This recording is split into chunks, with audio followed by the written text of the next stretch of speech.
Баяғыда қандай, қазір қандайсың? Қандай едім мен? Айтпай ақ қойын, ұят болады. Позорың шығады қазір. Жоқ, айт енді көрейік. Баяғыда қандай? Үйленген кезде. Қандай едім? Үйленген кезде сен су жылан тұғысың.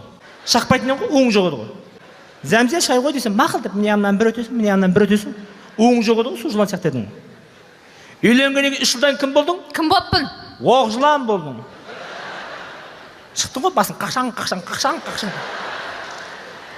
Зәмзия шай қойшы, өзің қойбыш деді. Қоя салсайсың, аяқ қолың бар ғой деп. Одан 3 жылдан кім болдың? Кім боппын ау? Кобра болдың, кобра. Семірдің ғой, дайдың. Саған қарап сөйлей алмай қалдық қой. Зәмзия десек, деп шығасың ғой. Болды, кухняға қақта кете беретін болды. Өзім қоям. Қазір кімсің? Кім егем қазір? Айтпай ақ қойын. Жоқ, айтса енді. Анакондасың қазір.